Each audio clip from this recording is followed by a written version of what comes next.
All right. We are live. We have 2 props for you today. 2. Yeah, there's a prop in here, which we'll get to in a second. I want you to try it, get your thoughts on it. And then we should be getting a special visit close to 3 o'clock. Yeah. We're going to unveil a bit that we are going to do at the end of the Carolina Panthers season. Cool? Okay. Cool. All right. Let's do this because Wes has places to go. Let's podcast alongside Joe Giglio. I'm Joe Ovies. We are inside Eford Studios in downtown Raleigh, thanks to Empire Properties and thanks to Copiers Plus. But it's just past 2 o'clock on a Thursday. You know what that means? It is a Butcher's Market OG Live. So check them out at thebutchersmarkets.com. Thanksgiving's right around the corner. You want to make it easier on yourself. Well, the easiest thing you could do is to contact our friends at the Butcher's Market. You don't have to do the full catering. You can pick up some things here and there to make it easy on you. If you want to do the full catering, let's say you're an office manager, you're a small business owner, you want to treat your employees right. You don't want to give them generational trauma like Joe Giglio apparently has after some very dry turkey at an office Christmas party. Well, don't give your employees trauma. Do it right with our friends at the Butcher's Market. Tell them that you care. Yes. Give them the Butcher's Market. Yes. Speaking of caring, there's going to be a lot of caring starting Sunday late afternoon. Let's not waste any time. Let's bring on Wes Durham, ACC Network, ESPN. He joins us now on the Heister Automotive Group hotline. Wes, are you ready? For the props? Do you know what Saturday is? You know what it begins in Chapel Hill for Bill Belichick, his first true moment, the indoctrination into what is Triangle Good. Are you ready for the Big Four? Oh boy. Vortex. Oh no. Are you ready? If you're watching on YouTube live, you see Joe Giglio's handy dandy yellow pad. Wow. Circles. What do we got, Joe? The swirling circles indicating the Vortex. Carolina has not entered yet. They still have their 3 games remaining against the Big Four. However, NC State, they've already played 2. They've split. Wake only has 1 game, a loss, and Duke with only 1 game, a win. Yeah. Nice. There you go. Wonder if Bill has any idea that right behind winning 6 Super Bowls would be this. Ooh. State Jack. championship. Oh, The Jack. state championship. Because remember, Bill already has the bonus win against Charlotte. That's true. That's This right. is Which true. he meanwhile, retroactively should be fired for because Dave Charlotte's has one of the worst Division I football teams I've ever seen. fact. Dave Dorn also has a bonus win because he beat East Carolina. That's right. That's right. They all count the same. The Big Four one's a little bit more. But here's the thing, Wes, this is what Triangle football is all about. That's what it's boiled down to, boys, right there. It always comes back to that. And we're actually getting the actual execution of something that I've long been curious about. What happens when you get like a legitimate Hall of Fame coach here in the Triangle, a guy who's won multiple Super Bowls? Can he break through? And the answer so far in his rookie season is no. You're right back in the same spot. There's no difference between you, Mac Brown, Larry Fedora, John Bunting, Chuck Amato, Mike O'Kane, Tom O'Brien, Dave Doran. It's all the same. Here we are. Red Wilson. Triangle Good. Red Wilson. There we go. Steve Spurrier. All right. Let's actually talk some football now that we've set the table. Let's actually start with that Carolina Wake Forest game and the battle for the state championship with the Tar Heels.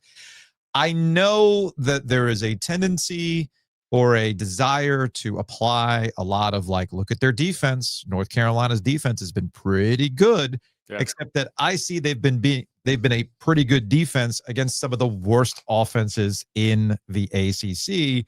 Lucky for them, Wake Forest, great story, 6-3, already bowl eligible. They seem to have forgotten how to score over the last 3 weeks. Yeah. So things are kind of shaping up for yet another slog on Saturday up in Winston-Salem. On the CW. Let me add the way the game probably gets determined, is it Damon June or Damon Claiborne? I mean, in all honesty, that's probably how the game is going to get determined, because Deshaun Purdy and Robbie Ashford and Gio Lopez, I mean, throw them in a bucket and roll them out. Whichever one comes up is fine. Yeah. They're all about the same in that light. Really, the thing is going to come down to June and Claiborne, in all honesty. I mean, you can throw another guy or two in there if you want to, but realistically, that's the game shapes up to be. You call it a slog. Some people call it great football. I'm talking about 22 personnel and just have at it. That might not be entertaining, No. but it's probably the way this is going to be determined. Well, you look at Wake Forest; they're having this season that a lot of people, myself included, thought Carolina could have. Correct. 6-3. They're taking care of they're taking care of their opportunities and their advantages, particularly at home. Hasn't been pretty. Hasn't been a whole lot to it, but there's a lot of confidence on Wake Forest's sideline, even if that offense isn't exactly firing at all cylinders. It's been impressive what Jake Dickert's done, in part because I watched that first game against Kennesaw State and I thought, well, boy, these guys are in big fucking trouble this year. Yeah, Conference USA team, who, by the way, is bowl eligible in their second year in FBS.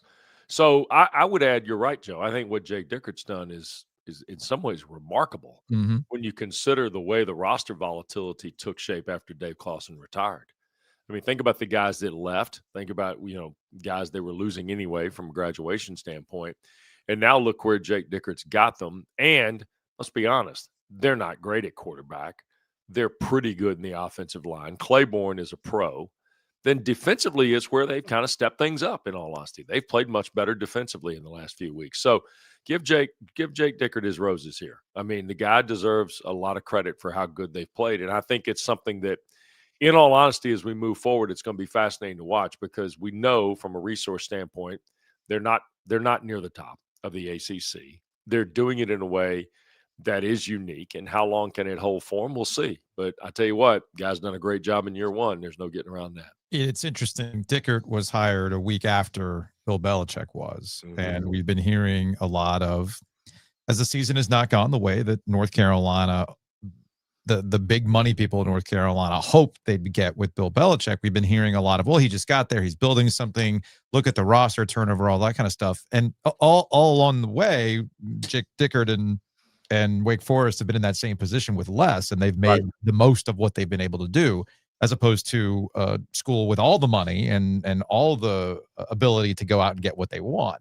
So in a way, I kind of like how you're putting this, in that Wake Forest has got some confidence, and they also have a little bit of nothing to lose here in their first season. House money. We understand what their year was about, whereas North Carolina has not lived up to that expectation. And if it goes in the wrong direction for Bill Belichick and UNC, that's not setting things up nicely for what's going to be even tougher down the way with Duke and NC State. Now, with Duke, to kind of transition over to the Blue Devils, I can't trust the Blue Devils. Like last year, they had a really blessed season, and they were on the right end of these one-score games. That eventually comes back down. It regresses back to what we typically expect, or it's going to break the other way. And we've seen that so far this season. Now they're getting a break because Virginia's not itself, obviously. Right. But I can't trust Duke the rest of the way. Even the same thing with the North Carolina Duke game the following weekend. In my head, Duke's a better team. In my head, Darian Mensah's the better QB of the two, except they keep finding new and inventive ways to hurt themselves and come up short. Yeah, I don't disagree with that. And I think that's why I would lean, as much as you want to lean Duke on Saturday, there's something about Virginia, if the quarterback is able to play, that you can look at Virginia and go, wait a second, what's the team on the higher arc? And despite the loss last Saturday night to Wake Forest, I still think Chandler Morris is enough of a gunslinger to create a problem for Duke.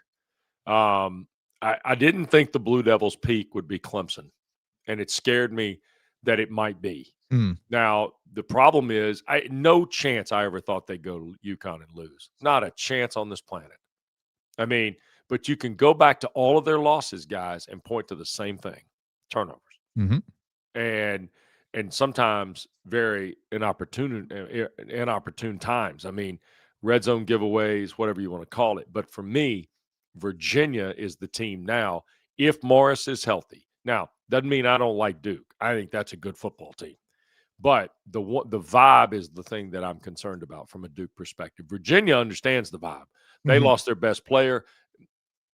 Danny Kalen's fine player. He's not Chandler Morris, okay? And they lost a little bit of what they were. And Wake got the game in the street. That's the other thing. Wake played that game in the phone booth. Virginia couldn't. And despite Cam Robinson having a terrific season on defense for Virginia, they took him a little bit out of the game too. He did block a punt, but Cam Robinson's a factor for Virginia every time they line up. Duke's got really good talent. Manny's done a terrific job, as good a job as Duke football history's seen, right? Yeah. And for me, I think it's a whale of a game. And it also shows, too, that in some respect, Tony Elliott's patience and the Carla Williams' patience with Tony Elliott and the resources, and if you want to call it money in the program, has paid fruit for Virginia. And now we'll see how they handle this stage. This is the ultimate piece now. That and the game at the end of the year. It's interesting. No matter what happens with Virginia on Saturday, they still have the other thing to deal with. And the other thing is Virginia Tech at the end of the year. True. All right. If I'm Jim Phillips on Sunday, I wake up and I'm thinking, man, there's a chance we might get left out of this thing. Yep. Then all of a sudden it's Tuesday. Somebody on the committee loves Mario Cristobal. I don't know if he's got a rabbi down there. I don't know what's going on that committee. But we wake up on Wednesday morning, you look at those rankings, Miami has themselves in a position here where if they can win out, which is a big if, always with Miami, I think they're in, even without winning the ACC championship. That's what the committee's telling me. Don't say that too loud. Don't say that. I'm just saying. Because I don't want. I mean, I said today there's a path for two. There is. People look at me like I got 9 eyes. You're talking about Miami and Georgia Tech, right? That would be the path for two, because Miami doesn't make SMU, Virginia. Anybody could win the championship. The thing that would make the most amount of sense to get 2 in is something we actually talked about with Roddy Jones last week. All right, and Roddy's on the call for this NC State Miami game. Yes, he is on Saturday. It's that Miami does their thing. They close out, which is asking a lot for Miami in November. So we'll see, and that Georgia Tech knocks off Georgia along the way. Again, that's another big ask. But if those two things happen, well, then, yeah, you're probably looking at 2 teams along with some other help across the other conferences. Well, you could look at 2. The one other piece that would help is if Pitt beats Notre Dame Saturday. Well, remember knocking Notre Dame out. But Pat Narduzzi said he's not. They could hang 100 on him. It doesn't matter because they got 2 games left. The second weirdest thing I heard a coach say this year. It's just like, okay, Pat, sure thing. You don't care if Notre Dame drops 100 on you because you got 2 ACC games after this. Yeah, and then a week from Sunday, if he loses in Atlanta, he'll have to be kept in a room by himself for a while. All right, we got 30 seconds before we got to let you go. Very radio. It's very radio. He said he had to be at 2:15, and we got 45 seconds, so I'm gonna get him out of here at 2:15. See, like this is set up for the worst case scenario, right? Gosh, yes. No, because when the Miami guys don't go to Miami and they see Miami, it's time, right? So this is set up for CJ Bailey to shine, right? The greatest homecoming game South Florida's ever seen. The guy they should have signed, who they tried to sign, and Diamond Dave kept him in Raleigh. Yeah, is going to go home and throw for 4 bills, and they're going to win. That's how I'm looking at this. That's and Mario exactly could be all super grumpy, and Miami fans are going to roast him. It's like, why is this guy not on the roster? Why is Carson Beck out here? I don't disagree with you because what have we seen from SMU, who has a bunch of Miami transfers? What did we see from Louisville, who's got a kid from Miami who ran all over them? Bingo. So I fully expect Wolfpack to win. Yes. All right, man. All right, Wes. We appreciate the quick hit. We will see you later. Salute, sir.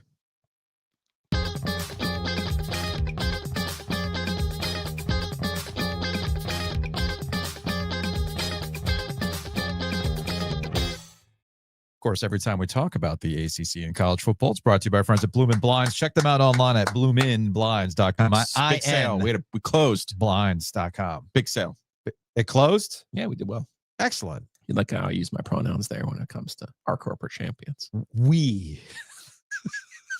Because Joe is there personally installing window treatment. Yeah. No, you don't want that. No, that's definitely not something you want. I walked him to the door. But what you want is Bloomin' Blinds to take care of you, even if it's something as simple as fixing some window treatments. They can do that for you as well. So hit them up, bloominblinds.com, and of course, they will bring you the After Darks the rest of the way. Because as I have to pull this up on the screen again, because this is very well done, and I'm mad at myself for not thinking of this from Jack.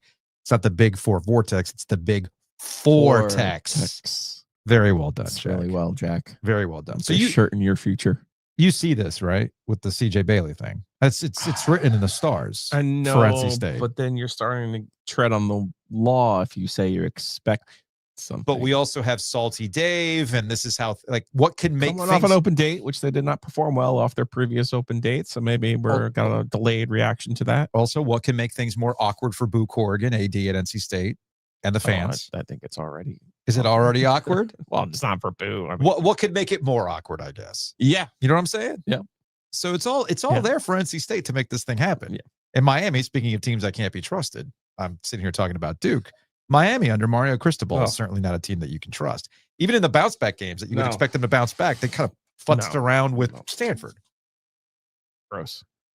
I'll say this: Miami's offensive line and defensive line are superior to NC State's, but that hasn't helped Miami in certain situations that look like this before. Yes. So we'll see. Miami is one of those teams that Dave Doran has traditionally struggled with. So is Duke. They had here we are. Had the big upset 2 years ago with MJ Morris. Where's the jersey? That's right. That is right. Do I have the? I don't know. It's in the jersey of. Speaking of the Vortex, it's in the jersey Vortex. It's in the jersey pile. So I still got this one, right? This is still MJ. What's that? Was that MJ? I know my brain is pretty sure. Yeah, pretty sure that was an MJ game, if I'm not mistaken. I just remember how bad they were. Well, you're right, because he beat them, and then he was like, yeah, so that was my fourth game. So I'm done. I'm out. Then we're back to peace out. The lefty, Brendan now, Armstrong. Back to the college football playoff and how everything is being set up. It looks like you finally got hit with some algorithmic things that have pissed you off. Okay. For instance, we've got Paul Feinbaum on First Take. And this is in relation to how many teams from every conference are going to be in. This starts with Mad Dog talking to Feinbaum about certain teams, and it eventually gets to South Florida, and Feinbaum for some reason decides to make this about the fight for the soul of America, which put a pin in that because I have a theory as to why he's doing that. You okay, Paulie, with a 3-loss team in the tournament? Texas. If it's Texas, I'm not okay with that, Paul? Give me a break. Yeah.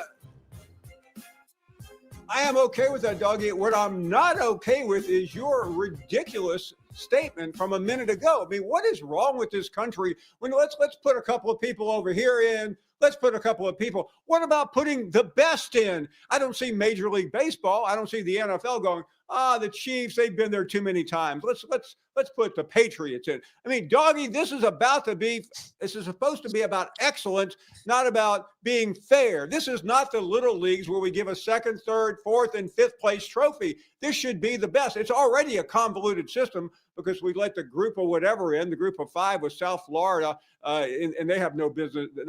That conference, that division really has no business playing. That's like letting the AAA best team in to the Major League playoffs. It doesn't happen in any other sport. But for you to say, the SEC has too many teams in, and this and that is just patently ridiculous. So the big talking point, Greg Sankey, the commissioner of the SEC, started it up this week, talking 6, 7, maybe even 8 SEC teams in the college football playoff. They want them all in there because, of course, they are the best conference. So that happened yesterday, I believe. Yes. I don't know when this happened with Texas coach Steve Sarkisian, who is quickly moving himself down my list of coaches. I mean, with an expedience that I did not expect coming into this season. So I don't know how old this one is. Yeah. But when I saw this, I then thought to myself, wait, what? Here's Sarkisian talking about the setup here is about what they've had to do so far this season. Here's how so many people, including myself, could be wrong about your team. And how stunned are you? I don't know if I'm stunned. I mean, take the other, how many teams are there in college football? 130, 36? Take the other 135 and have them go play at Ohio State and at the Swamp. See how they do. I'm just curious how so many people. Oh, wait. Go have them play. Wait, let me check. So Paul Can says, we double check this? Paul says, why, you communists letting in South Florida? What are you doing? Letting in anything other than letting the AAA into our Major League Baseball playoffs. Right. Let's see. September 6th at Florida, South Florida 18, Florida 16. Steve Sarkisian, what would happen if these teams? Now, granted, South Florida did not go to Ohio State. Fair enough. But what? The only team that's on Ohio State's financial level is Texas. Yeah. South Florida's not on Texas's, not on Texas or Florida's financial level. Give me a break, guys. And you know why, Paul, that you include them? So you don't get sued. And guess what happens every single time anyone in college sports gets sued? They lose. They lose. That's why they let one team in, and you're acting like it's the apocalypse that we're letting one team in because, yeah, there's not another national tournament that grips national attention in March where it's the little guy versus the big guy. Yeah, nobody ever wants to watch that. And I hear you. Spare me. It's football. The little guy never wins. Not true. Not true. And how would you even know if you don't let them play? This season has been this season in the SEC. It's been an exercise in flailing around looking for new things to position themselves with. We've seen it with Nick Saban on his multiple appearances with Pat McAfee and College Game Day. We've seen Greg Sankey do this. Obviously, Paul Feinbaum's doing this plenty on ESPN. They realize that now that the landscape has changed, that the top end teams, there's not as much difference as there once was because of the money and the transfer portal. And now they're trying to shift how they argue it or move the goalposts, if you will. Now, the other thing about Feinbaum is that I cannot take anything Feinbaum says seriously anymore, not because he's an SEC shill. That has nothing to do with it. Not because he's an Alabama guy. That has nothing to do with it. I actually can't take Feinbaum seriously anymore because there are persistent rumors that he's going to run for office. And now when he shows up on ESPN, you noticed it wasn't, what happened to America? I'm like, oh, dude, I see you workshopping. You are ready to go start running for national office.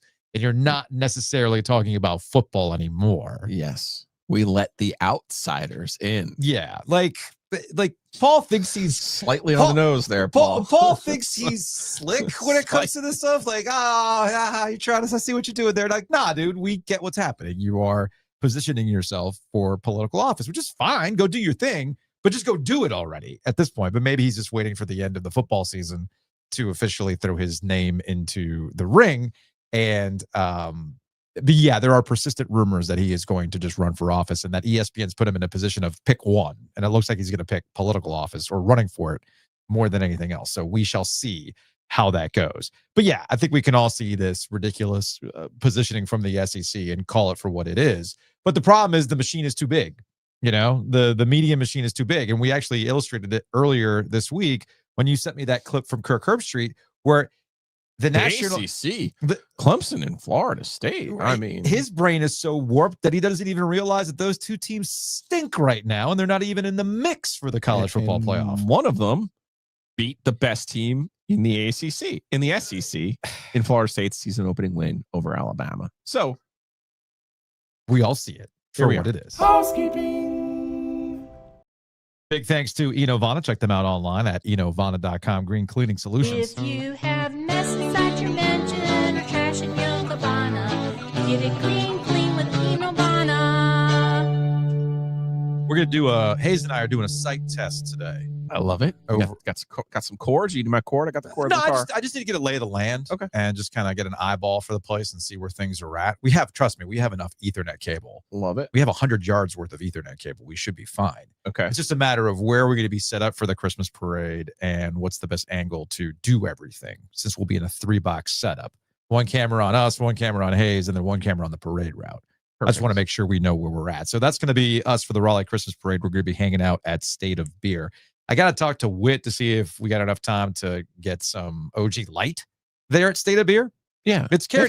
They've had it before. I just got to hit up Chris over at Trophy and the crew over there to see if we can get that thing carried. In the meantime, you can go find OG Light at places like P Street Market in downtown Raleigh. I don't think Beer Study in Durham has any more, but I know they got a shipment. They got at least a case of beer at Beer Study. You said something else for a second there. Okay. I thought you were saying they had a shit ton. They might have a shit ton. A shit ton. I don't know. I'm hearing things over here because I got to pay for parking. I'm trying to multitask. You are multitasking. You were coming in hot today thanks to an electrician, which I don't know. When you said the electrician was at the house, I'm like, that sounds expensive. Do you have a guy? Do you have a guy for that? I got a whole story You got a guy? that I'll tell you for another day. Fair enough. Fair enough. I know a place. When I'm in a better mood. I know you can find OG Light at our friends Longleaf Swine. So go check them out, longleafswine.com. Speaking of Thanksgiving, time is running out to get your catering orders in. So head on over to Longleaf Swine today to get the catering orders in. Or if you're just looking for something to do this weekend, weather's going to be nice this weekend. So head on outside where they got a great patio, get yourself some OG Light and enjoy their food. Speaking of the outside, you can also thank our friends at Mosquito Authority and Pest Authority, bugsbite.com. I think I got my last mosquito treatment of the year. You know, ups and downs with the weather as they did the outside today. You can also take care of the inside of your house, like our Friend of guy, ours. like a friend. Shout out to Teddy. That's right. They got the moisture barrier. Yeah.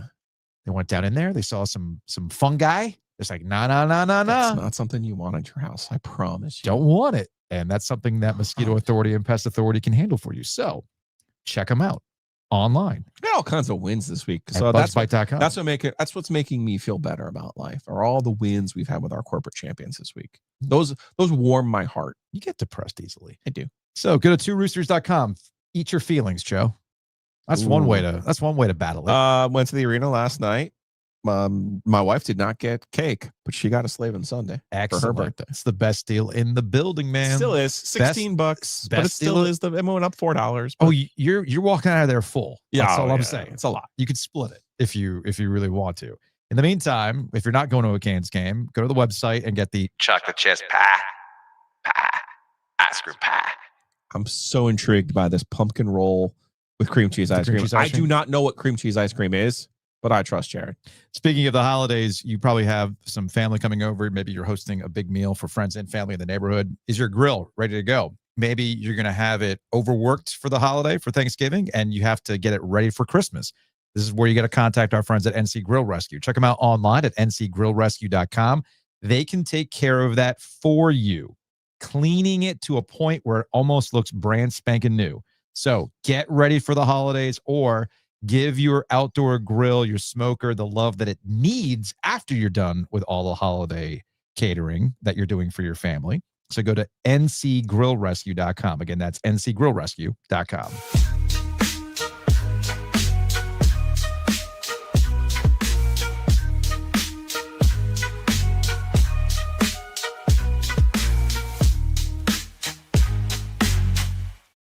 You know, I was hoping to. It's a nice stinger, a nice transition. That looks good. We did not have enough time to chat with Wes about the Panthers and the Falcons this weekend. Oh man, because the last time, the last time we saw the Falcons take on the Panthers, the Falcons decided, "Merry Christmas. Here's your Christmas gift early. We're not going to be able to do anything right." And that ended up being what, a 30-0 blowout for the Panthers, and people were feeling good. But the funny thing about that game is that since Atlanta handed that game over to the Panthers, we didn't really get a sense of what their offense was about that early on in the season. And we still continue to wonder what the hell is going on with Dave Canales, Bryce Young, and the wide receiver group. Good news for the Panthers, Atlanta doesn't exactly present a challenge defensively on the ground. Say what you want about New Orleans, and they definitely sold out for the run. One thing the Falcons do not do well is stop the run. Atlanta is 31st in stopping teams for 0 or negative yards on rushing attempts. So, hey, good news, Panthers. Here's an opportunity to get back to the running game and defense with an Atlanta team that can't get out of its own way offensively. But I don't think that's what fans want to see. It's kind of interesting. I think we're kind of at this weird point with the Carolina Panthers where, yes, run the ball. We want to see you win games, but we need some answers as to why the hell you're not throwing the deep ball. Josh Norris over at Underdog Fantasy, who used to cover the Panthers for Black and Blue Review back in the day, and he's been doing fantasy stuff ever since. He put it in very clear terms, something that I had floated out there and knew, but just didn't realize how stark it was. Through 10 weeks, someone, Bryce Young, Dave Canales, or both, unwilling to throw downfield. I've referenced the back half of last season in which the offense looked more like itself. Bryce Young looked like the QB that we were all promised, and he was making deep throws. So Josh puts it in clear terms. Weeks 8 through 18 last season, Bryce and the Panthers passing game on 20-plus throws ranked 6th in attempt percentage, second in adjusted completion percentage, second in big time throw rate, only behind Justin Herbert in total big time throws. That's a PFF type stat, Joe, if I ever saw one. Big time throws. But you get the point. It looked more normal in the back half of the season. That's actually pretty excellent.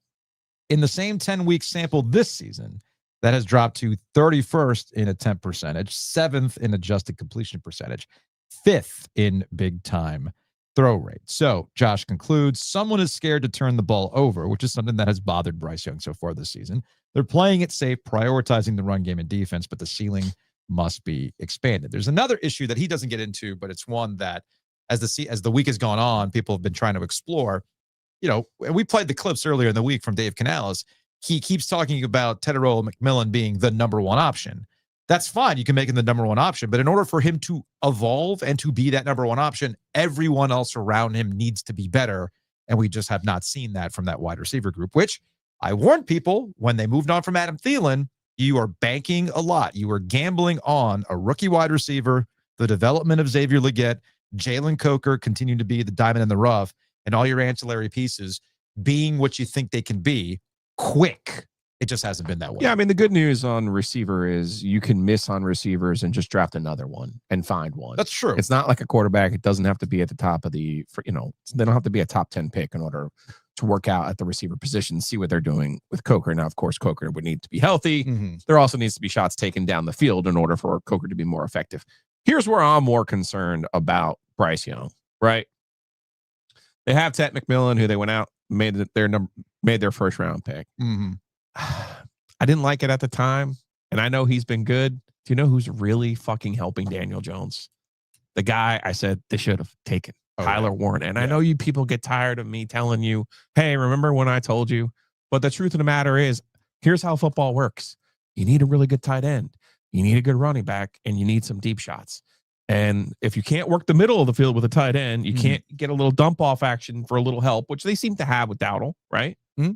He's been involved in the passing game to an acceptable amount, in my opinion. Yeah. Right. It's not the thing. It's not the Swiss Army knife. It is not Christian McCaffrey. Sure. But not the point. But you can't just have one 6'4" guy on the outside who you're like, hey, go deep and we'll throw it to you. Yeah. It's just, that's not how the NFL works. And for me, that's where I think a lot of this goes on Bryce. I'm not trying to absolve Bryce. Sure. But they've made some really weird moves. The Texas running back who never played, ETN, who doesn't seem to be an NFL player.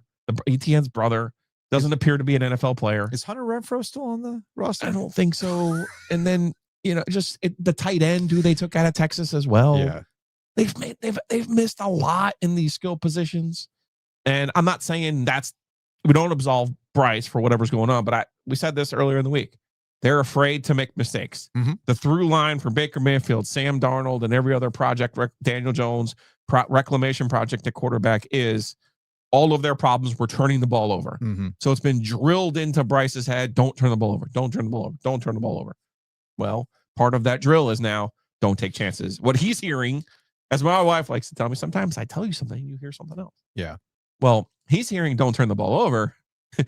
Dave Canales is saying don't turn the ball over. What he's hearing is don't take chances. Don't make mistakes. And it's not helping that everybody can see it. I thought this clip from Mark Schlereth, a lot of folks. Yeah, this clip made the rounds. Well, let's add this to the top 10 things of things I never thought I'd hear out of a coach or an analyst working TV. But I was like, whoa, okay. Yeah. So Schlereth was on the call for the Panthers and the Saints, and the Panthers and the Saints. And I've had plenty of you send me this clip. So here it is in full. Schlereth talking about how the Saints in no way, shape, or form respected Bryce Young. It's something that I said on Monday, but it's jarring to hear it from Schlereth, who was on the call. You can really tell what a team thinks of you based upon the way they play you.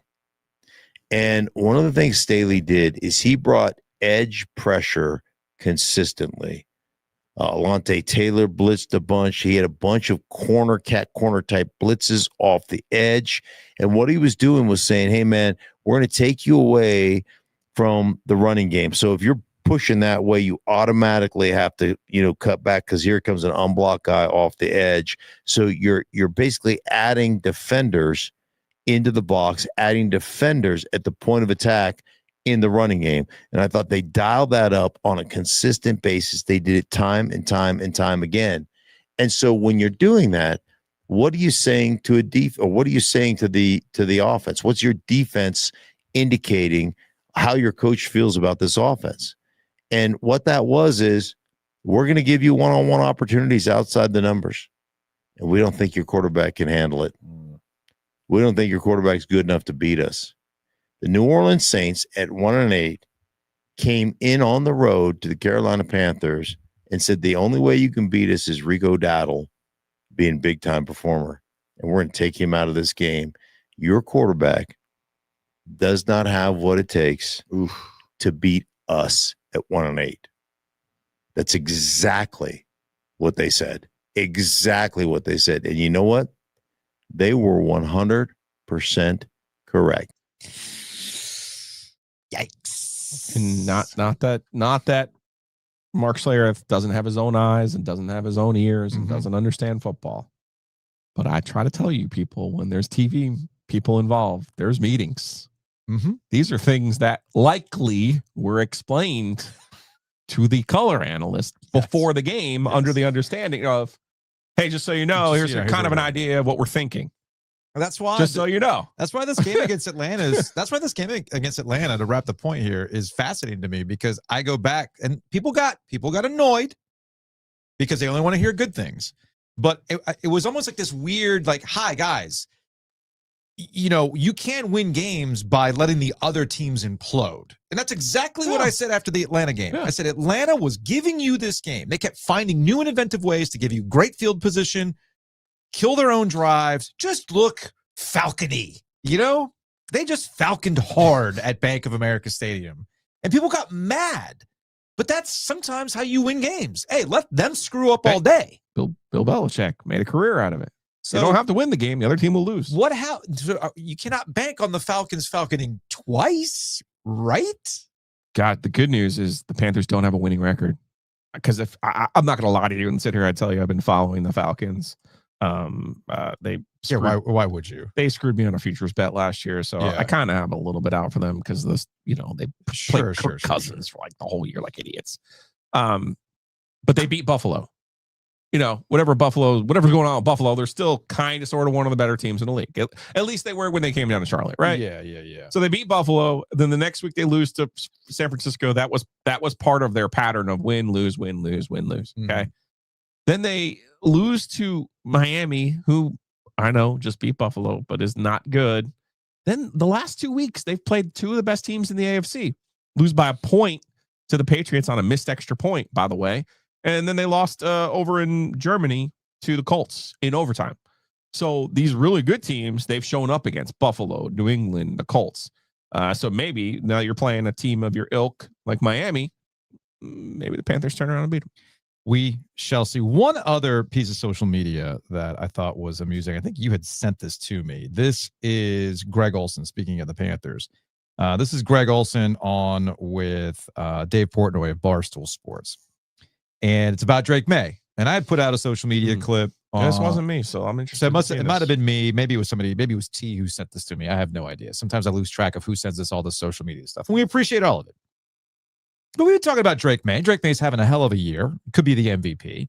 And leave it to spoiled ass Boston fans acting like, you stumbled into another one. They didn't know anything about Drake Maye.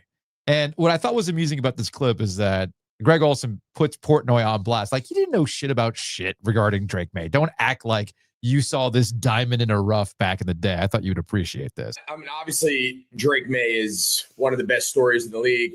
Unlike you, Dave, some of us have known about him more than just this year. He's actually a Charlotte kid, played high school ball about 5 miles from my house. I'm not scouting him in high school. You can't hold. Well, I mean, some of us are more committed to the game than others. You should have seen him hoop in high school. I've seen his highlight videos. He went to Myers Park High School right down the street. He was an incredible basketball player. Unbelievable athlete, great kid. Just, he's everything you want. Yeah. So there you go. You mean the Maye family was producing 2-star athletes? Get out of here. Get out of here. But yes, there was another clip that I had seen that somebody had sent me about the adversity of New England fans. And 6 whole years, Joe. It was like 6 whole years. It was a SpongeBob meme where they were going on a roller coaster and all it did was do a hump. And they're like, oh man, wild and crazy roller coaster ride for those New England Patriot fans out there, right? Yeah. Big time adversity they've had to power through.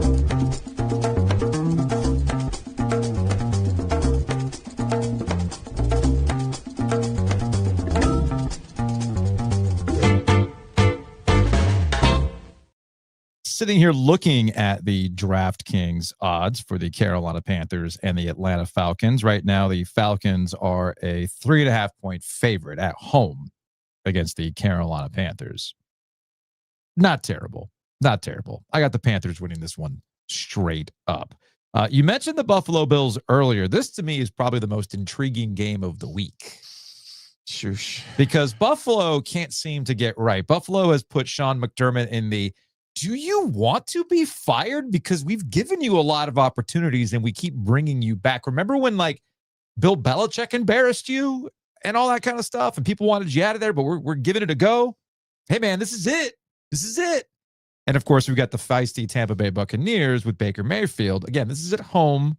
They're a 6 point favorite. I'm looking at the DraftKings odds. These, of course, are subject to change. You're grimacing at the 6 point fave for the Buffalo Bills at home. I have a Bills Super Bowl ticket, so I probably did it to them. But the real intrigue there is, are they going to just straight up fire McDermott and bring in Dayball, or do they bring Dayball in back as the Josh Allen whisperer? Maybe. I would absolutely go hire him. I would have hired him yesterday. Yeah, that would make sense. Speaking of the Patriots and how they're cooking right now, they're 12.5 point favorites against the Jets. Yeah. Meanwhile, Aaron Glenn Aaron Glenn really understands the New York media by putting Rich Cimini on blast because I guess he's mad about some injury reporting. Okay. So at press availability this week, Aaron Glenn looks at Rich, like, ask Rich, he knows all the answers. It's like, y'all are so soft, man. So soft about this injury stuff. The other intriguing game in the NFL this weekend is between the Kansas City Chiefs and the Denver Broncos. The Broncos are hosting the Chiefs. The Chiefs, are you not? Are you going to do the thing? Are you going to kind of meander around in the regular season? Heck, are you even going to make the playoffs? You got to make a push at some point. And right now, they are a road favorite, 3.5 point favorite against the Denver Broncos. But I know you've explained this to me all the time when it comes to Vegas. Sometimes they're just, the fan favorites. It's Patrick Mahomes. You're never going to bet against Patrick Mahomes. No, this one is this is a Phil Steele special, actually. A Phil Steele special? Yeah. Andy Reid is renowned for his record after an open date. He's 22-4. I see. After an open date. I see. So the Chiefs did not play last week. I see what's happening here. Yes. We're going to check in with Gordon here in a second. The Eagles at home, only 2.5 point favorites against the Detroit Lions. Is it because A.J. Brown said, hey, fantasy guys, don't play me this week? Is it Nick Sirianni? Speaking of coaches who want to beef with the media, all that kind of fun stuff. Still arguing about his decision-making in the Green Bay game this week. Speaking on behalf of my Rams ticket that would pay for a lot of sins from this gambling season, just keep going, AJ. Just keep being the poison pill, please. Pretty please, because the Eagles are still going to be a difficult out in the playoffs. Depending on how this week goes against the Lions, I know the trade deadline already came and went, but there's going to be some Panthers fans that are having fever dreams over, like, well, I mean, do you give up some draft assets to bring AJ? I mean, we're talking about receivers all the time. Maybe that's what we do, right? Maybe. I love the fever dreams from Carolina Panthers fans. Anyway, those are the DraftKings odds. Of course, they are always subject to change. And of course, with the NFL, we got college and the NBA. And all your favorite NBA players are back. And DraftKings Sportsbook, an official sports betting partner of the NBA, is the place to bet on NBA stars this season. New customers, bet just $5 and you'll get 3 months of NBA League Pass. Plus, score $300 if your bet wins, paid in bonus bets. So download the DraftKings Sportsbook app today. Use that promo code OG25 if you have not yet. That's code OG25. Bet just $5. You'll get 3 months of League Pass plus $300 in bonus bets if your bet wins. In partnership with DraftKings, The crown is yours. Gambling problem? Call 1-800-GAMBLER. In New York, call 877-8-HOPE-NY or text HOPE-NY 467-369. In Connecticut, help is available for problem gambling. Call 888-789-7777 or visit ccpg.org. Please play responsibly. On behalf of Boot Hill Casino and Resort in Kansas, pass-through of per-wager tax may apply in Illinois. 21 and over. Age and eligibility varies by jurisdiction. Void in Ontario. Restrictions apply. Bet must win to receive bonus bets which expire in 7 days. Minimum odds required. NBA League Pass auto renews until canceled. Additional terms at dkng.co/audio. Limited time offer. Well, joining us on the Heiser Automotive Group hotline now is Gordon Miller from Miller Lending. Before we get into the concept of 100-year mortgages, Gordon, Yes. how we liking that Detroit line with the Eagles? Personally, I think it's a statement game for Detroit. It's the NFC Championship game that they looked ahead to last year when they lost to Washington. So, the Eagles can sustain a loss here a lot better than Detroit could. So if the Lions would come out and play like they did last week with their new offensive coordinator, then they should be able to take this game. So that's what I'm looking forward to. So 50-year mortgages, huh? Isn't that just called a rental? It's called noise. We've had a very noisy week. I come from an era of interest-only loans, so a 50-year term would technically mean nothing to me. Okay, but it's headline grabs. That's all it is. There's a problem with housing affordability. There's a problem with the average age of a first-time home buyer. Yeah. So now they're going to throw out, well, maybe we could make mortgages assumable and your 2.5 could just go with you. There's an investor that agreed to like a 7-year average life of a loan. They're not going to give that to you. It can't happen. 50-year terms technically should only be available for someone who doesn't qualify, on a 30-year. The crazy thing about the mortgage industry when it comes to common sense is there really isn't any. So you could have someone who just went on a new job. Commission isn't counted at all. They've already received a commission check, so they qualify on a 50-year and they pay it like it's a 15-year. It's really just another qualification tool, and it's not going to help that many people because I think the rate on a 50 would be worse than the rate on a 30. So the difference might end up being like $25-$30 a month. It's not going to work, not going to take off. Okay. See, this is expertise. I know who can help you. I know a 50-year loan, sure as shit. I know who can. It's not going to help me either. No. Look, this is important though. This is important because every time I've refinanced with you, we have kind of gone with the original term, right? Like, so when I first bought my house, it was a standard issue 30-year mortgage, and then I refinanced again. I think we got that thing down to 20, if I'm not mistaken. Sounds right. And then I think we eventually got it down to, I want to say I'm at a 15 now. I could be, I've lost track. The point is, every single time I've refinanced, it's not like I'm just tacking on more years. I'm actually kind of working with what I have and getting better interest rates. And of course, not paying closing costs along the way. And this is just this is my individual experience. I know Joe's had his, but I think that's what's important here. Ultimately, it's going to make sense for you, not necessarily for Miller Lending. It's fascinating just everything that we're seeing right now. It's crazy because there's so much information that's being passed out that consumers are just wrong, just missing. I've seen, if you're going to refinance, you're going to reset the term to 30-year per who? Years ago, this stupid thing called a yorgage was created to let you understand that if you had 28 years left, you could take a new loan for 28 years. You could take one for 20 years, 17 years, 19 years. It didn't matter. What you're focusing on is the fact that the rate is lower. And we're having people say, well, I'm going back to 30 years, so it costs me. No, just keep the term you have. It's free on a no closing cost loan. And that whole term thing is your choice. The interest rate is not your choice. So when you can go ahead and cut a 0.5 or 0.75% off of your rate, don't not do it because you're thinking, oh, I'm going back to 360 payments. Per who? We haven't had prepayment penalties since 2008.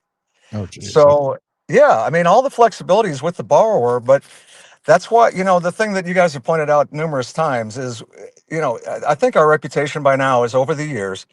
I hosted mortgage radio at one point, and I was known for turning away more business than I took in because we want to advise you. It doesn't do me any good to give Joe or Joe bad information, have them take a loan that they find out was horrible, and then come back here and try to be a sponsor. It would be ridiculous. It's not that. It's based on years of a consumer-based, consumer-friendly program that says, all right, you're buying a house right now.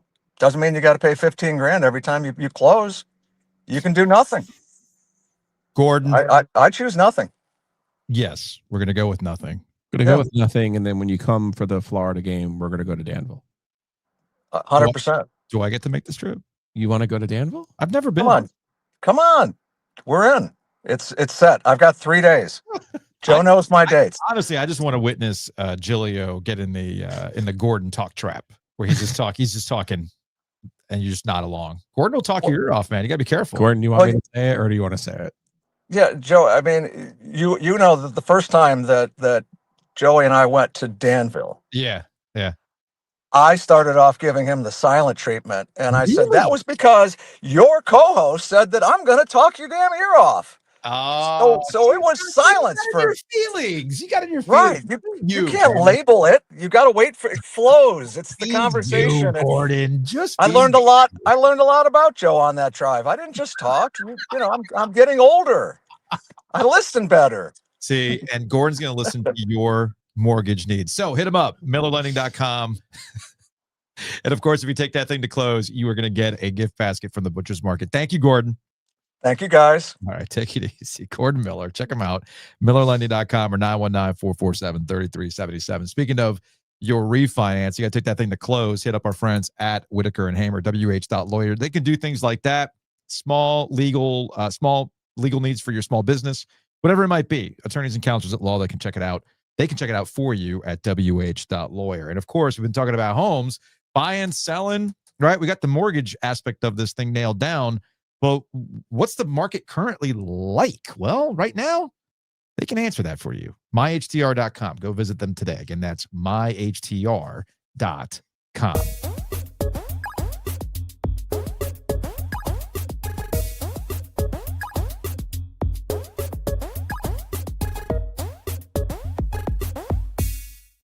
All right, we got football covered. Let's switch over to basketball, where last night our Reckoning Alert Day was set to level 17.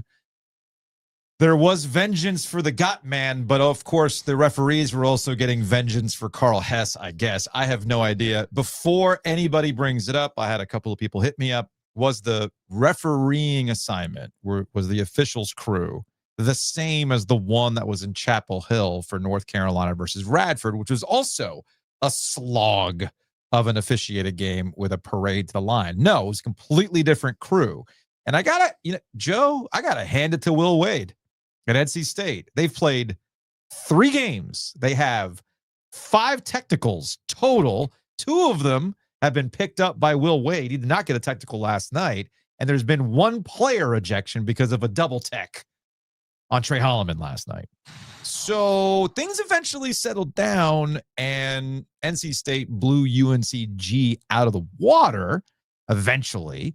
But man, that was gross. And people have started to ask the question, does Will Wade have a target on his back by ACC officials? So the first half of that game last night was an abomination. Like it was terrible. There was just Terrence Oglesby was incensed on the call. I actually texted him. He's just like, dude, I am confused. I'm trying to get answers. I don't know what's going on, especially with the ejection, the double technical on Trey Holloman there at the end, which upon watching it, you want to tee these guys up, cool. But to toss them out, since there was no fight that technically happened. So Holloman's not suspended for the following game. But I thought that was way too much for what had happened in front of the UNCG bench. So thanks to our good friends, our corporate champions at the Heister Automotive Group, this happened about 20 rows in front of me. Okay. In the UNCG bench, I was in section 116. The UNCG radio is actually behind me. Yeah. That's how it works now. With a radio crew, the visiting radio crew is on the concourse. So I'm sitting here and I'm like, well, I could see why Kadir Copeland got the tech. So what happened was Paul McNeil attempts a three, gets fouled. He gets knocked to the ground. He embellishes the call, by the way, which is fine because UNC Greensboro spent the whole game doing a poor imitation of Shai Gilgeous-Alexander, and it was infuriating to watch. Like basketball, we had a whole generation of players imitate Steph Curry, which was fine. Yeah, shooting from half court, whatever. We cannot have this next generation imitating SGA and embellishing every call and being free throw merchants. I will not stand for that. Mm-hmm. Paul McNeil embellished the call, but he was knocked to the ground. Kadir Copeland comes over because it was right in front of the UNCG bench. So Copeland comes over to help up his teammate, but Copeland, the way that he is, he can get a little, a man on a mission. Don't touch me. I'm going to get my guy, which annoyed the UNCG people on the bench. Now, all of a sudden, Holloman comes over to kind of support Copeland because it was like 20-on-1 at that point, essentially. So here we are. Now, they take a really long delay. They don't show any of the replays. They finally, after the longest contemplation and meeting, they finally decide that there were a technical on Copeland, who essentially was instigating everything. Mm-hmm. And then they ejected. They didn't give Holloman 2 technicals. They ejected him for quote unquote reaching out to slap one of the players. Oh, I thought it was for 2 techs. No, they Oh, only okay. gave him 1. Oh, okay. But it was whatever the designation was. I gotcha. Okay, so Trey Holloman basically got this intent to injure, bodily harm, which is a automatic ejection. So there we are. And I just thought to myself, that was, at first, it looked like Holloman had made contact with one of the officials trying to keep the peace. And I even said that at halftime to our good friend Steve Young. I said, it looked like he made contact with the official. That's why it looked like he got ejected. But Eric Lewis, who is a fired NBA referee working for the ACC, gave a statement to the pool reporter after the game and said, no, it's because Holloman had reached out and attempted to slap one of the UNCG players. How Will Wade avoided getting a technical himself. That's impressive. While Lewis was explaining this to him. Now, Lewis, remember, is an NBA guy. So he's kind of, it was very, the deliberation was agonizingly long.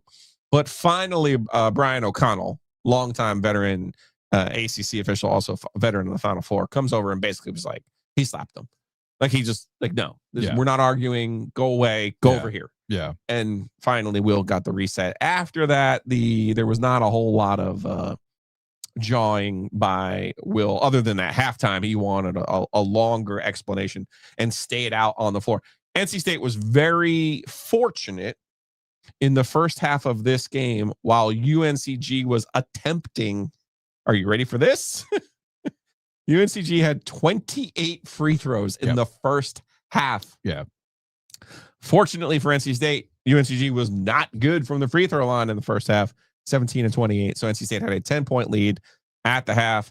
They come out in the second half and they just absolutely hammer cock them. Scored 63 points in the second half of this basketball game. So I'm glad you pointed out the free throw discrepancy, but also the fact that UNCG was not hitting them. But even if they did, even if they were perfect in the first half, the way NC State played in the second half, there's no way that UNCG was going to win that game. Now, this is one of those, what do you want to see? Do you think Will Wade's doing a little too much? Do you think NC State needs to chill out a little bit? That once they actually get into more competitive games, which we have not seen yet, that this is going to bite them in the ass? There's aggressiveness, and there's also doing things that are going to hurt you in the grand scheme of things. They have not played anybody yet that would be a problem, although that's coming up here pretty soon. Well, it's funny. They really played well. They shot well. The State did in the second half of the game. I thought Darian Williams asserted himself in the second half. Paul McNeil continues to be. McNeil was, I'm not downplaying what he was doing, but it was more of Williams setting the tone. I got you. Copeland sets the tone for them defensively. They gave up 27 points in the second half of this game. I thought, though, without Holloman, and then Arsenault didn't play either. There's some sort of lingering injury that they claim is happening there. I don't know if they're keeping him on ice. I don't know, because I really thought he was a boost against UAB. And it's interesting. The more you watch a team, the more you learn about a team. Right. NC State's not an overly athletic basketball team. Williams is their best player. He's not overly athletic. He's old man. He's an old man. Okay. He's got a great old man game. I love his old man game. Who doesn't love an old man Do game? not misinterpret what I'm telling you. Be careful now. But he's not an overly athletic player. I got you. Okay. Some of their, I like Holloman. He's tough. Arsenault, tough. Defenders. Lavelle Moten brought this up. The DNA from Houston and Michigan State. That's a great mindset. The game last night, particularly in the first half defensively, I'm sitting there now, the officiating was throwing them off. But at some point, to your larger question here, they're going to have to figure out how the game's being called and adjust to that. Yes. They really didn't in the second half. They just kind of got hot. Because remember, in the first game, but I didn't like what they looked like athletically or defensively without Holloman and Arsenal. I did not like that. I'm looking at the 5,000-foot view and going back to how people were positioning the early technical fouls by Will Wade, and that he's trying to set this tone. Okay. He did in the first game. Yes. Okay. No doubt about that. Well, then what is this? I guess is the question. The second game, according to my people, the second technically got against UAB was he was so far out of the coach's box that the Covington had no choice but to give him technical because he was so far out of the coach's Interesting, box. considering I've seen plenty of coaches so far out of the coach's box and I have not seen technical fouls. And in this game, like I said, he did not get a technical because the players did. Because the players did. So just again, it's just something to keep an eye on. I'm not making anything out of it now, just something to keep an eye on. No, I thought going into last night, I even almost made a joke about it while I was sitting there getting ready to watch the game. I was like, oh, what's the over-under on technicals for Wade tonight? Well, it wasn't thinking he'd be on his P's and Q's, and then all of a sudden, like I said, Copeland instigated the whole thing. Yes. And then their bench reacts to Copeland, then Holloman is going to stick up for his teammate. Yeah. And here we are. And the funny thing is about a player like Copeland, classic case of, man, I don't like that guy when he's on Syracuse. Oh, no. But he's now wearing NC State. Oh, all about it now. 919 444 2211. Call the OG Sports phone and curse or don't. OG Sports Phone brought to you by our friends at Nature's Relief. Check them out online at naturesreliefhempstore.com. They can deliver for you. Shout out to everybody who watched our interview with the folks from Nature's Relief, Ian and Jenna from yesterday. A lot of reaction to that call or to that interview. So by all means, hit them up, support them, and get involved. Let's go to a 336. Hey, guys. Love the show. Calling in again to talk about NC State basketball. Giglio, your swarmy little take about how we can't give up 80 points in an exhibition game, blah, blah, blah, was all predicated on the fact that you didn't think our offense was going to be very good this year, which I actually agreed with you before the season. But after 3 games against mixed but relatively low-level competition, we're averaging like 108 points. Paul McNeil looks like an NBA guard. Darren Williams is obviously awesome. So I'm just curious if you should check on that assumption that our offense isn't very good, because if our offense is scoring this much, does it really matter if the defense is okay? We're also the 33rd ranked Ken Pop defense, so I think we're fine there too. So just curious if you want to reevaluate that assumption or not. Oh, one quick thing about Ken Pom. I know Luke pointed this out on the News and Observer, but I was looking at Ken Pom this morning. New territory for NC State basketball in which they're slugging these teams, and you see their Ken Pom number go up. Number go up, even after the competition might not be so hot. What a concept. They've shot well. They shot well in the second half of this game. They did. I still have concerns about how they're going to score when the competition ramps up. I do. I know they're scoring a lot right now. That looks really good. Everything looks better when the ball goes in the basket. Thanks, Roy. But I still have concerns. Yes. Let's go to 1919. Hey, guys. Just wanted to call in. I'm sure y'all are getting a lot of calls bitching and moaning about the refereeing last night, but I just wanted to bring up something I thought was really interesting and nice. It's kind of the difference between Will Wade and Kevin Keats. You know, we've only been 3 games in so far, but we have beat the brakes off of these teams in these openers. And I don't think it's one of those things of sending a message. It's something that drove me crazy last year was that during these cupcake games, Keats was always trying out different lineups and putting guys in to see how things work. And, like, we'd end up winning the game, but by no large margin. And I don't know if anyone remembers from, like, a year or two ago, it's not if you beat UNCG, but it's if you beat them by enough that the metrics would consider you to be a higher-ranked team. And that's exactly what we need this year. So it's really refreshing to see Wade just absolutely lay it on these teams, knowing that it's going to help us in the long run down the season to have not just beating UNCG, but smashing them by 30 points. All right. Thanks, guys. Love the show. I guess I would kind of going a little bit deeper than what I had noticed on Ken Palm this morning. And yeah, that's something that had been lacking over the last couple of years. All right. One more sports phone call about last night from a 619. Hey, watching this UNCG NC State game right now. And one of the few positives about the NIL era is that I don't have to feel bad beating up on these teams anymore. It's pretty close in the first half, but I feel pretty good, especially after all those bullshit technicals and ejections that we just had. They got guys that have been playing basketball at all levels in college since 2018 on their roster. This is a team of grown men. They deserve the smoke, and they're going to get it. The refs are just absolutely doing whatever they can to make Will Wade pissed off, and he's going to get tech number 3 coming up. Or maybe he just slugs one of these guys. I don't know. It's trending that way. Please play this either way. If State loses this game, I don't want you to hold back on me. Thanks. No, so there's a couple of things about players getting paid now that adjust your thinking. Okay. I don't disagree with the sentiment that if there's a lot of money being thrown around for these rosters, that the players get held to a little bit of a different standard than what we're used to. You're there for, you got your education, you got your scholarship, you got all that stuff. They're only 18, 19, yada, yada, yada. Hey, you know what? Money changes everything, literally and figuratively. So yes, I am okay with adjusting how we talk about players and living up to the contracts, for lack of a better term, that they are working with. The other thing I would say is that with NIL, you bring up the Arsenault thing. Roster, we get really caught up in the number now. Like, what are you spending on? Like, people have been all wrapped up about Hubert Davis and how much they spent for UNC and all that kind of stuff. I don't care how much you spend. You could spend $20 million. You can spend $15 million. You can spend $10 million. What's the construction look like? What did you do with that money? You said this about UNC, and I agree with you in that. I don't care how much the money was, how much they spent. Does the roster look like it was put together well? I think the answer so far is yes. You might have some questions about, roster construction with NC State. Are they an athletic team? What are you trying to do here? That to me matters more now than anything else.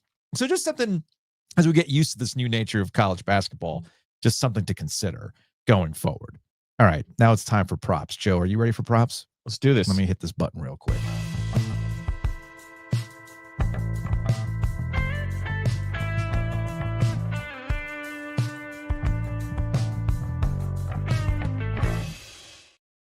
Joining us on the Heister Automotive Group microphone in studio, Alan Mason, Carey High Band Director now. Yeah. Okay. I've known Alan in many iterations in life and various careers, but now Alan is the band director at Carey, and you also headed up Carey Band Day, correct? Yeah, that was a undertaking for sure. That was a lot. Hey, can I just say Carey Band Day is a hell of a lot of fun? It is. I went to my last one. You can come back if you want. I don't know about all that, Alan. I mean, you're still at hockey. You're doing all that fun stuff still. I mean, I don't know. Maybe I get Caleb to go back since he's got indoor now. Yeah, so we're going from marching band to indoor. I know you're in the mix. I'm going back to that this afternoon. Oh, so, good times. Good times. So I put out the call a few weeks ago asking for a very specific item. We've been talking about the Panthers and trying to do some sort of reversal of fortune. We've been known to do a thing here and there. We went to New Orleans. We had the curse reverse stuff. Sometimes it works, sometimes it doesn't. And also, I was trying to combine it with something that I love to do, and that's drink old things. So I thought, we're on the 10-year anniversary of the Cam Newton the MVP season, the Super Bowl run. It's been 10 years, dude. 10 years. Yeah. And I'm like, all right, let me see if I can find, I'm kicking myself. I didn't save one. Let me see if I can find a Super Bowl 50 Bud Light bottle or can. I have been online, eBay, Mercari, some websites I can't even mention, looking for the dark webs. I'm on my Tor browser on the dark webs. Look, I cannot 7chans. I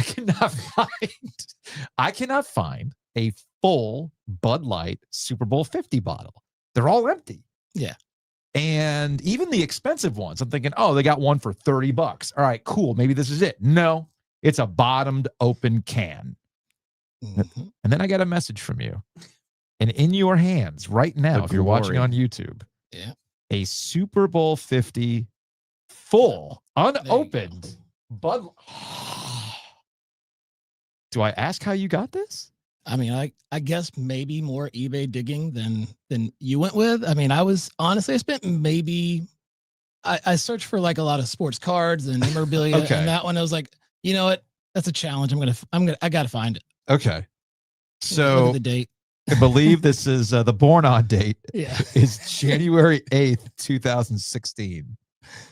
That's the born on date. All right. So do I wait to drink it on the exact anniversary to make this exactly 10 years and wait until January 8th to do this? Did you bring Alan here to I'm not drinking it. tease him or what? Do we I'm not drink drinking it. You don't want to drink it? No, I don't need the cleansing that bad. Okay. Yeah. Do we just want to I'll open it right now, or I can just keep it in the fridge until, what do you want to do? You want me to open this thing right now? Uh-oh, are we out of? No. We have them. Do you want to do it right now? Accomplish greatness. All right, let's accomplish greatness, shall we? Although that one, I feel like still has that one. I mean, Well, it might help. All right. We're doing this? Yeah. All right. So for the content bit here, because I have to make sure I do this for the reels as well. The goal here is to reverse whatever funk the Carolina Panthers have been in since Super Bowl 50. Okay. So I might need a chaser. Will you grab me oh no, I brought Yeah, a chaser for you. Oh, so this is the other prop. So that's not a chaser. It is a chaser. So in anticipation, Normally it's switched. I think the chasers are switched. So this is the chaser to this. Trust me, you really need a palate cleanser. No, so since I was up in Loudoun County, driving all over the place for hockey, in anticipation of Jacob winning a championship, I went into an ABC store looking to add to our bourbon collection, and it had these special makers mark, these private selections that the various ABC stores get to do their own thing. They have their own barrels, all that kind of stuff. So I bought one. I want to say this thing was like $60 maybe in the grand scheme of things. Actually really good. So I was curious what you thought about it. So I'll pour one out for you here. So we're doing this? Yeah. All right. So Bud Light 50, 10-year-old bottle of beer. Let's see how we go here. I was going to say, go to the mic, see if we got any fizz. No, we got a little fizz. A little bit. There was a little bit of fizz in there. Not a lot. I was just making sure that we didn't grab me a beer out of it. Because he doesn't understand how sensitive I am. It's still sudsy. Peroni. It's still sudsy. Sorry. So, all right, I'll pour you a little bit here. Ooh, Joe, this might be good. This might be good, honestly. All right, Alan. There's a lot of fuzz here. A lot of suds. Oh, there's a little bit of a little tang to it. It's a little tang to it. Now, it's like muscadine wine. in a previous life, Alan let's sold get beer. Whit here. Let's see what Whit says about this. God, Whit would break this thing down, man. 30 minutes later, we'd be sitting there. All right. I'm just chugging it. Oh, yeah. Yeah, so this is like what? Let's watch It's me like dodge licking again. cardboard. You know what this is? This is the worst version of a Need some dogfish. A dogfish 120. You know how you're supposed to age dogfish 120s? Yeah. For years, right? That's what it's supposed to be. Yeah, I mean, I think I still have a dogfish 120 somewhere in a fridge from 2016 I as think well. Wayne still has some in the back of his fridge. Probably. Too. At the very least, I know he's got a Utopias that's been sitting around or whatever that thing is called. So I would say that it's this not terrible. It kind of gives me that soury. You know what it reminds me of? The wine that we had. The Carolina Hurricanes wine that we had that smelled a whole lot worse than it actually tasted. That was grape juice. It's like wet cardboard almost to me. Like right now, it's like I'll take another. Yeah, I don't know about this. Yeah. I mean, if it works, it works. So you legitimately found this online? Yeah. Well, then I guess I was looking in the wrong place. You find that on eBay or somewhere else? eBay.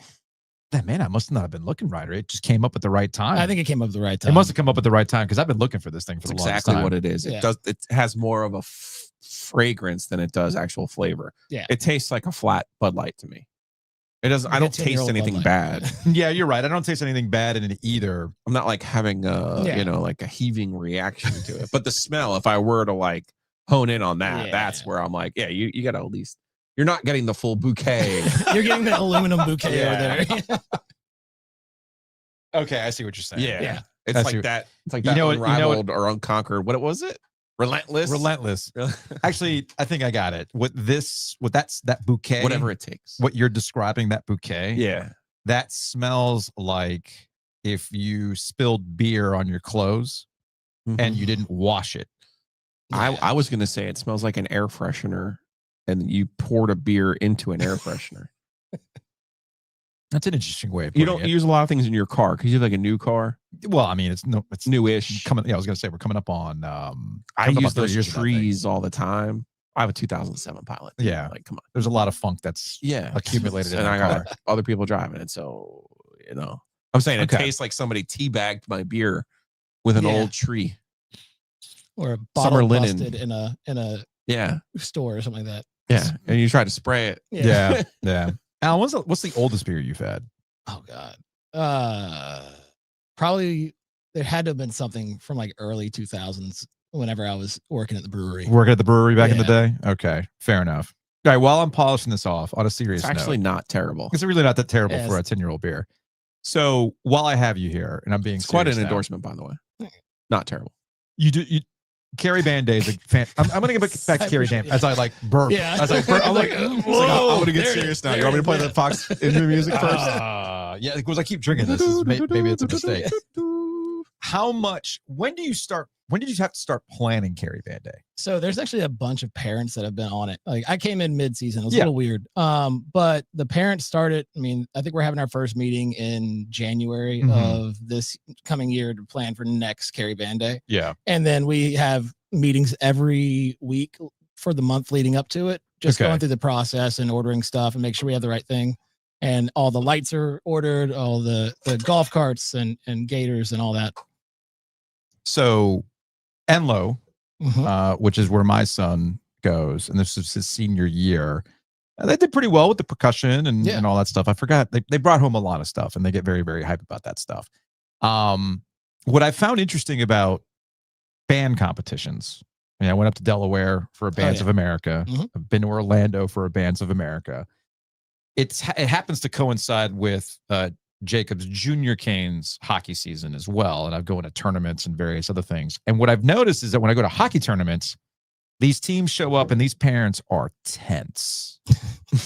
Tense. And I have been in situations where a fight might break out between parents if things don't calm down. In fact, the last tournament I was at, one of the parents on the opposing team wanted to fight the head coach during the game. His own head coach or yours? His own head coach. Oh, let's say that. He was mad. Yeah. He was mad at something related to his kid, and he went to the bench and wanted to fight the coach. Okay. It happened to be from New Jersey. Go figure. I've never seen that at a marching band competition. In fact, at marching band competitions, I kind of noticed that all the bands kind of hype themselves up. They all hype each other up. Yeah. Why is that? Was it a culture thing? Is it something that kind of coincides? I don't see competitive cutthroat marching band. Why is that? I think you see it because it's definitely not a one versus one. It's more of a us versus ourselves, and then you have the judges making sure you get to the right judges and do that. So if you see any tense, it's between the directors and staff and the judges, not the band kids themselves. They're having, by the time they get to us at Carrie Band Day, you still are drinking that. Because it's getting warmer and it's getting more disgusting. Oh, I can't wait. You can immediately put it on the shelf behind you, though. No, I'm going to. I'm going to. Yeah. When I polish that's a place of honor. Yeah, when I polish this off, it is going right here. Oh, for sure. It's getting prime placement. So anyway, I just find the culture is interesting, having been around it now for 4 years. You're right about the judges, though. Yeah. Maybe the bands aren't in all that. They're not focusing on each other. They're more focused on the judges screwing them over. They got the Russian judge. Yeah. And that's the one thing that we always, as people that run competitions, we have to make sure, we got to make sure we have the right people in place, the right judges in place. And then the one thing we get complaints about no matter what is the judges, of course, or the bathrooms. It's either one. So here's my other curiosity. The judges they're nonstop talking into their phones. What are they saying? Everything they see. Like honestly, it's hilarious. Like they have to charge their phones about 3 times during the day. Like it's like Twin Peaks. They're taking notes. Yeah. I mean, imagine right now you got Grand Nationals happening in Indianapolis. Yeah. They're going from 7 a.m. this morning to like 11 p.m. tonight. But they never stop talking. Yeah. That's the crazy part. Yeah. I kind of like, because you know me, I'm just kind of taking it all in, and I'm seeing one judge walk around. And he's constantly with his phone, and it's just his mouth is not stopping. Stardate. It's like, oh, I'm listening to this. Yes, I'm listening to this clarinet player. They should approach this differently. And then I'm like listening. Oh wait, yeah, that trombone's out of tune. Like that. Okay, That's gotcha. Like, let's make sure we're listening back. Let's make sure we're following those things. All right, this is my last thing. Yep. For Carrie Band Day, can we get a traditional marching band set up and then one that is Broadway related? Because like the Enloe one to me was more Broadway than an actual like we went to Bands of America in Orlando and Broken Arrow came out. Oh, they came to Broken Arrow, came to Orlando. Dude, that was like 200. That was like 500 kids deep. That was an old school marching band. Yep. No props, no nothing. They were out there to play and play hard. Yep. Yeah.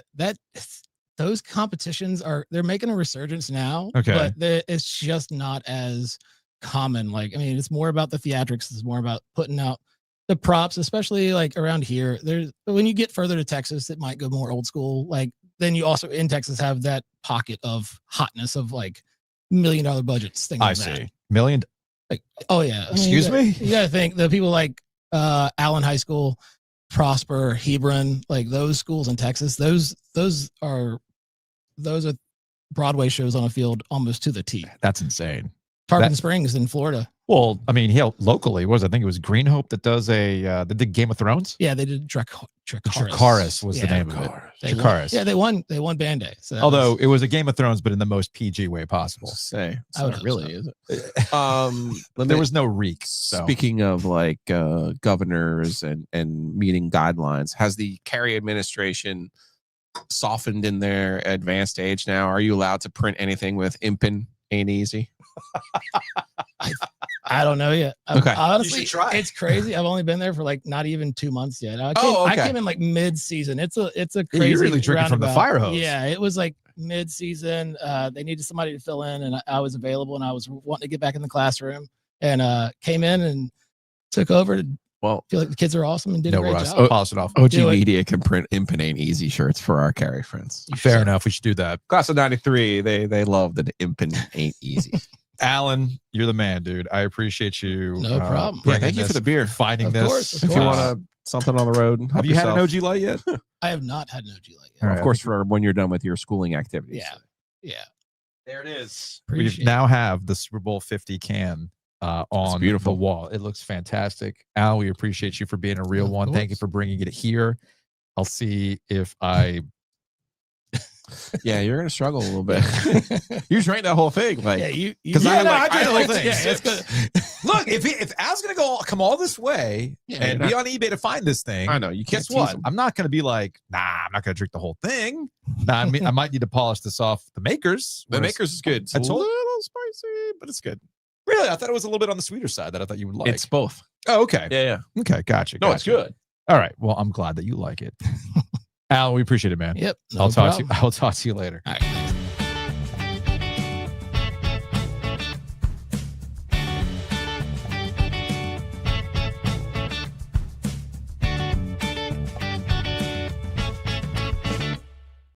See, I think I need a smoothie cleanse. I know where you can do that. Head over to North Hills. Whew. Let's take a break. Let's take a hockey break. Brought to you by Happy and Hill. I may or may not be getting a headache from drinking lukewarm 10-year-old soda. 10-year-old. The real variable there is that aluminum can thing. You know, like I feel like it would be The better in aluminum the actually bottle. was in good shape. Oh, okay. Yeah, the aluminum was in good shape. That's why I was looking at it, in that it wasn't like rusted inside. There was no like weird sediment or any of that stuff. So it was actually pretty good. It's kind of the classic though. Remember when we were growing up, Yeah. you knew when something was from the 60s. You knew when something was from the 70s. Yeah. You knew when something was from the 80s. You knew when something was from the 90s. Everything in the 21st century is like, is that from 05 or is that from 15? Is that from 25? I can't tell the difference. Look at that.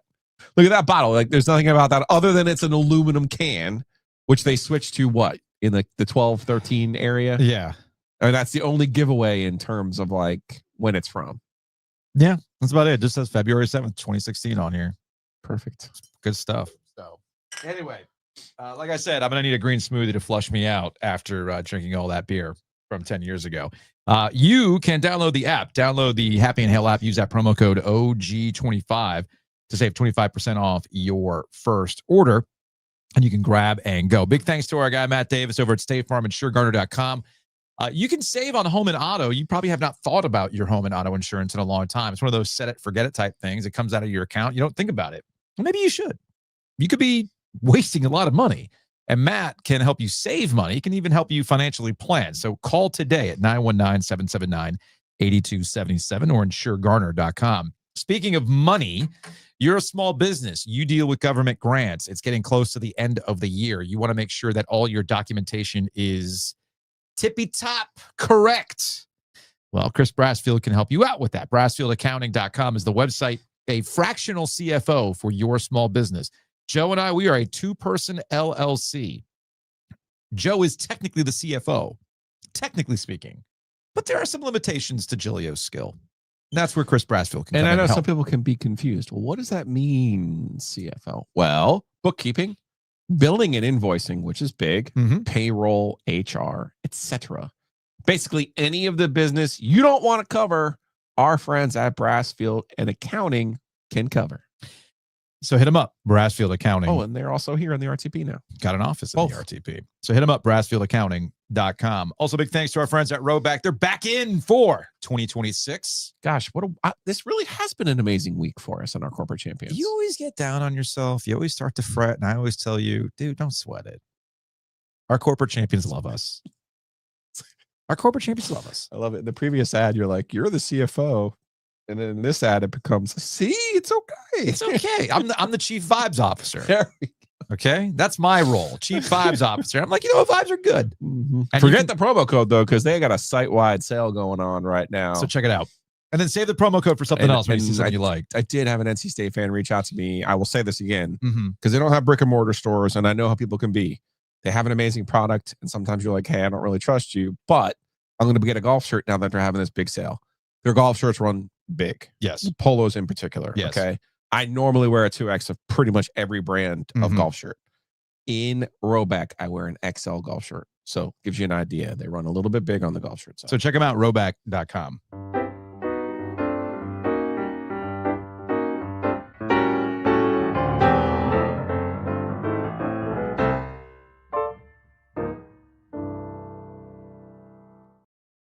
You always get on me for the ASMR. I know. I'm sitting. Thankfully, that happened during the music break because my goodness, I am burping. Hey, baby, I hear the 10-year-old Bud Light call in. Goodness gracious. From a 336, NC State 3-0 against the spread. Might want to rename it the Green Reckoning. The Green. Yeah, there Reckoning. were some people I was sitting next to yesterday that were very interested in the number. Very interesting. From a 919, man, I thought Ovies was going to drop a Tupac hit 'em up retort to that 2-star review. Yeah, you there are certain things that, and it was the reason. It was the reason. You got to respect that. I mean, no, I did not respect that. No, I'm saying our listeners should respect that was the reason. Yeah, no. The reason why I was bothered by reason. it. No, the reason why I was bothered by that review was because of the whole concept of there's too many ads. Many ads. It's better than the time that I swore too much and you got mad at me because we got a 1-star for me swearing. Yeah, and we've dialed better than that. We've dialed it back. I think we've dialed back. We have, but we're about to hit a 3-week after dark cycle. That's probably not. There's gonna be a lot of cursing. Great for your boy. From a 919, if you're okay with making a no ads version for $1,000 a month from one person, how about $5 from 200 people? No. No. I want $1,000 from you to personally send you an email with an MP3. Hand deliver. That's what it's bespoke. That's how that works. All right, Joe. It's time. Giglio's social crap.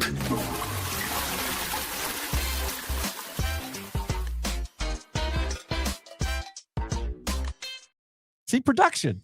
Hey, big thanks to Stone Voiceovers for making that work. All right. You sent me a few of these. Let's see. I don't even know where we are right now. So this is the end of the show. No, I meant I don't remember because you get backlogged sometimes when it comes to things that I send you. You're right. It's a little bit of wheel of a mystery. I like it. I do get backlogged. I think we have, this is officially from Vegas. Apparently they had the Hotel Housekeeping Olympics. This is a real thing. I'll let the voiceover do the work here. The Housekeeping Olympics, where housekeepers from some of the biggest hotels on the Las Vegas Strip compete in cleaning themed challenges, like a speed bed making competition, a vacuum race, which includes wrapping the power cord, the mop relay, and other challenges. The housekeepers are judged on how fast and accurately they can complete a task. There are gold, silver, and bronze medals for each event, as well as world records and an overall property winner. The teams have crazy team spirit and themes that represent their hotel, even performing choreographed spirit dances that could seriously sell out a strip theater. In the end, Staples' business team placed third, Resorts World placed second, and Arya Vidara won overall. So I saw mopping, I saw bed making, I saw a few other things. I did not see go hide the body. I didn't see that. The bed making that could make an appearance at the OG Olympics. No. The real challenge would be folding the fitted sheet. That's the real challenge. I'm just saying there's a variation there. Okay, good point. All right, next up in these. I know why I pulled this one up. So this is in the theme of nobody actually wants to go to Hawaii. They've never heard of Hawaii. Oh, okay. Because remember, what was it last year? You said, we were on radio when I gave you this. Okay. Either way, there was some golf tournament taking place in Hawaii, and you were like, man, it's amazing. What an amazing advertisement for Hawaii, as though golf needed to advertise for Hawaii. No, Hawaii needed golf to advertise for them. Yeah. They could have probably done it on their own. But actually, this goes further. This goes back to college football. There's a lot going on here from 2007. Okay. 2007, Hawaii versus Boise State. The clip is, this is pure cinema. How do you not love college football? Remember, this 2007 Hawaii was legit whack. They were going for the championship against Boise State. You know what? Actually, before I play this clip, you know what got me in this clip? It was how ESPN would audio signify to you it was an HD game. Because in 2007, not everyone was. Not every game was in HD. So if you hear this, ASMR, if you will, tell me if it doesn't bring you back. Welcome to ESPN's college football. Hear that little sound effect? They used to do that back in the day to signify this bad boy's in HD. Now, Joe, take in the Hawaii advertisement. Prime time presented in high definition by Pioneer's Kuro HD TV. Hawaii, a relaxing island paradise of mountains, sand, and surf. But today the feeling is as intense and pounding as the waves on the North Shore. The traffic has been backed up since early this morning as a sellout crowd waited to make its way into Aloha Stadium for what is being billed as the biggest sporting event ever staged in the state of Hawaii. The Warriors are 10-0. A win today and they capture their first outright WAC championship and remain alive for a berth in a BCS Bowl. So OG on location when? Times, man. A berth in a BCS Bowl. OG on location when, Joe? In Hawaii? Yeah. I got bad news for you. They're not playing their golf tournaments in Hawaii this year. Oh, damn. Tour. Sorry about that. Yeah. This is a gentleman who goes by that ag guy on Instagram. His whole deal. He heard my stance for the state of North Carolina yesterday for the power to the people. What was that stance again? I don't remember. I don't even remember the last segment. Man. What did you say? I was feeling it. I was standing up for the agriculture in the state of North Carolina. Oh, yes. That's the whole reason you sent me this clip, you dumbass. No, the reason you sent me this clip. Why did I send you this clip, though? It's for the end. So this guy, that ag guy, apparently is an NC State guy. He goes like 2 minutes.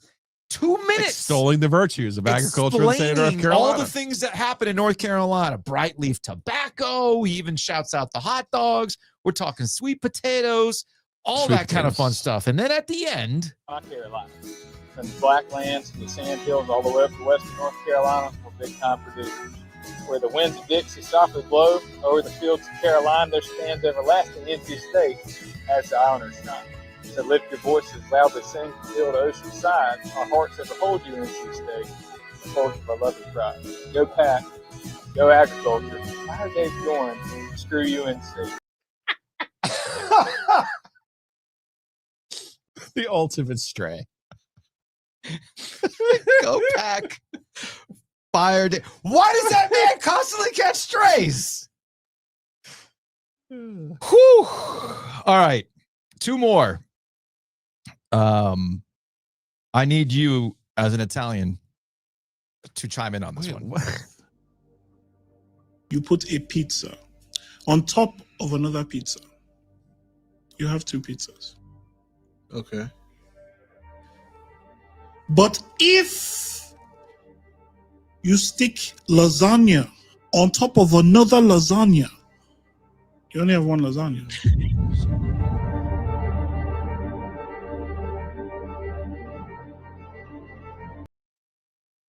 It's a great point. It's true. You have 1 big lasagna. Thought he was going to say if you turn it over, you have a calzone, but he was cooking. I'm going to let him cook. Yeah, let him cook on that one. Yeah. I don't know. If you put 2 pizzas together, do you have a quesadilla? Yes. Depending on what. Do you close it, though? If you close it, it's a calzone. It's a calzone. Yeah. If you But- don't, feels like a quesadilla. You're right. But we're absolutely correct in that if you put 1 lasagna on top of another lasagna, It's just more lasagna. you just have deep dish lasagna. It's 1 lasagna. We all agree on that? Mm-hmm. Okay. Just wanted to make sure. And lastly, a lot of people have sent me this clip. I was going to say, for the record, I haven't sent you any of these clips. Not the point. Go with the bit. It's kind of like acapella the news. My bad. Did we ever acapella the news? We did twice, I think. Was it in the history of acapella the news? Is that all we did? Yeah. And Hayes did one of them. We've got the OG Triangle Media Shop.com. OGTriangleMediaShop.com. Yes. We've got full zip hoodies. We got the Drunk OG pullover hoodie in 2 colors. We've got beanies, toboggans, whatever Wool you hats. want to call them. Okay. With patches, embroidery, and of course, the Drunk OG. So go to OGTriangleMediaShop.com. The pop-up shop closes on December 1st. December 1st. A lot of you have sent me this clip from a content creator by the name of Liz Pardue. I am familiar with Liz. Up front, full disclosure, I have a bit of a voice crush on Liz. She has an amazing voice. You need some time alone, or No, you're it's okay? not. It's not. But am I a weirdo with that? Like, I actually have a voice crush. What do you like to tell me? Well, there's something on the internet for everybody. You're absolutely right. You're absolutely right. But all of the Liz videos I've ever come across, I'm like, sound all the way up because I love it. It's like it's a little huskiness to it with a bit of a twang. It's good. That's why I'm glad I have the headphones on. Hands on the table. It sounds different with the headphones on than it does coming through your phone speaker. You see what I'm getting at? Mm-hmm. Okay. So here's Liz explaining toboggan, beanie, etc. This is a PSA for all of my northern transplant friends who have just arrived in North Carolina in time for the cold season. By the way, in all of my 42 years, I have never seen it snow in November here. So that's fun and new. However, just to let you know, this is a toboggan. This is not up for debate. We don't have anything to defend. We will understand if you call it a beanie or a skull cap or a knit cap or whatever other terminology you have. But for us, this is a toboggan. And we understand that everybody else in the world calls a sled a toboggan. We do not know or care why the etymology of us calling a hat a sled happened. We just know that that's what we call it. So you don't got to argue about it or tell us that we're wrong. We don't care. We just ask that you respect our preferred nomenclature for a wintertime knit hat. Thank you for coming to my TED Talk. So that settles that? No, it's just a wool hat, but that's cool. Either way, just go to OGTriangleMediaShop.com. Get it. And go buy one. Yeah. That's going to wrap it up for today's show. Thanks to Wes Durham. Thanks to Alan for bringing us that Super Bowl 50 beer. We will... when it's got now the Super Bowl starts his show when he mentions you're right. You're right. No, man, be serious. Am I a weirdo for having a voice crush? No, of course not. Okay. Something on the internet. Okay, I'm just saying. I'm just saying. From Connor. Get this man his keys. What? We'll see y'all for an OG mailbag tomorrow.